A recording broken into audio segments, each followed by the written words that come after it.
Okay. Yeah. What if you got a check from the government every month, regardless of financial situation? A check that's given to you without work requirements or stigma, and money that the government isn't going to tell you how to spend. That is essentially a UBI, a Universal Basic Income. It brings fundamental questions about who we are in our society. Like with that money, would you save it or would you blow it? Would you invest in a business or would you buy drugs? It like I said, it asks a bunch of questions about how we view ourselves and what we would do in our society.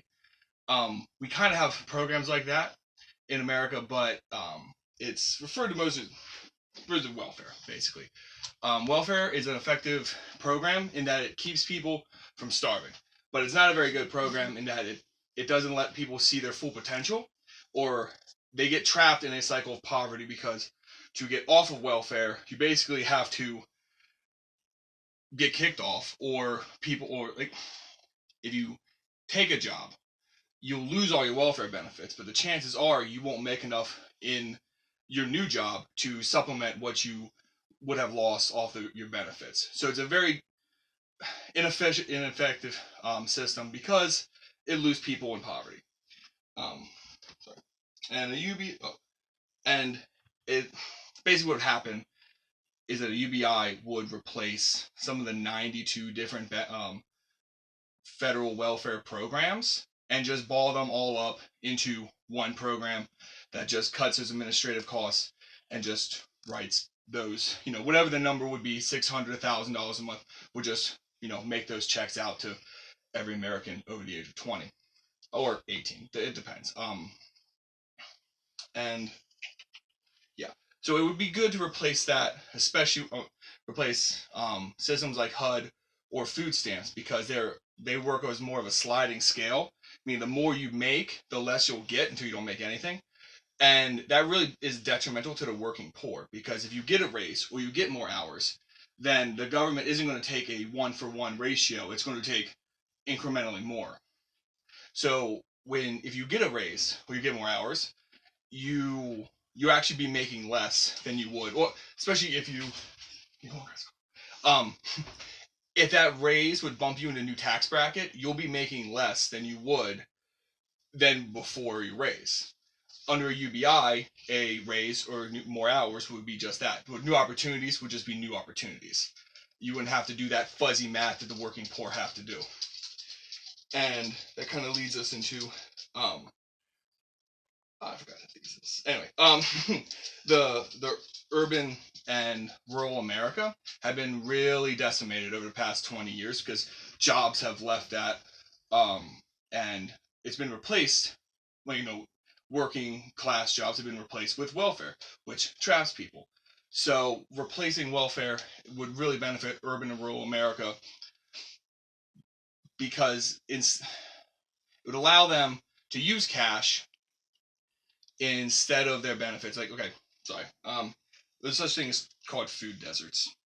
And that's basically places, and especially in inner cities, not so much in the country, but basically where there's square miles where people don't have access to fresh food. The only food they really have access to is convenience stores, which, if you sustain yourself off of pure, like, things you can buy in a convenience store, you're gonna have health problems down the road, which is a whole nother set of problems we have to deal with. But a lot of times what happens is a community can't support it because there's not enough cash flow going around.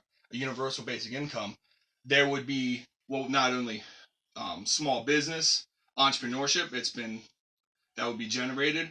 Businesses would at least have some motivation to come in, knowing that with that $1,000 a month or whatever the number is, some people will buy some amount of food with that. So it would be a better way for those communities to get back on their feet, or at least have some marginal income or some marginal economy. And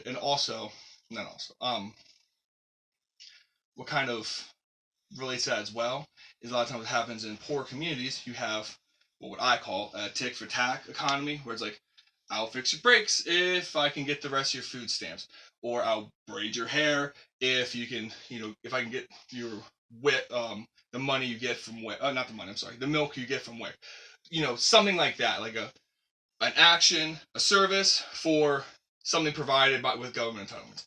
This is a felony. This is straight up fraud. But it doesn't have to be. A UBI, this would be just a cash transaction. So you're literally, the federal government's so rigid right now that it's kind of making criminals out of people who are just trying to make ends meet, trying to live their lives. And going into that, automation. And that's like the biggest concern. That's the only real reason why we're talking about automation as a country, not automation, a UBI as a country right now. Because in the next 15 years, by 2035, it's set to replace 70 to 150 million jobs. And that we're not talking about manufacturing, because that's already been gone. That left in the 80s and 90s. We're talking white collar jobs, accounting, market analysts, HR. All these things can be done by automation, or if you don't have people in your office, you don't need HR anymore. We're heading toward a future where a Fortune 500 company can be manned and staffed by 15 people, and that's not even a hyperbole. When you look at a lot of the people that have the like Mark Zuckerberg or Elon Musk, tech billionaires that have their finger on the pulse of the things going on, like what the future will look like. They're worried, and we should be too. Like if they, we've all seen how good Facebook ads are. You ever think something, and then it shows up on your feed? That's happened to me before, and that's just algorithms. That's AI. That's automation, and it's going to be so good. Oh, and by 2050, it's set to replace all human tasks. So the only real jobs would be the people who own these companies. And a UBI would not alleviate this totally, wouldn't fix it, but it would keep people from rioting, essentially, because that's what we're heading toward when we have a whole economic system that's based on work, and work is money, and then money is self-respect. That falls apart when there's no more work, but there's plenty of stuff. So, in conclusion, I hope I gave you some food for thought, and then also think about what you would possibly do with that extra $1,000. And that's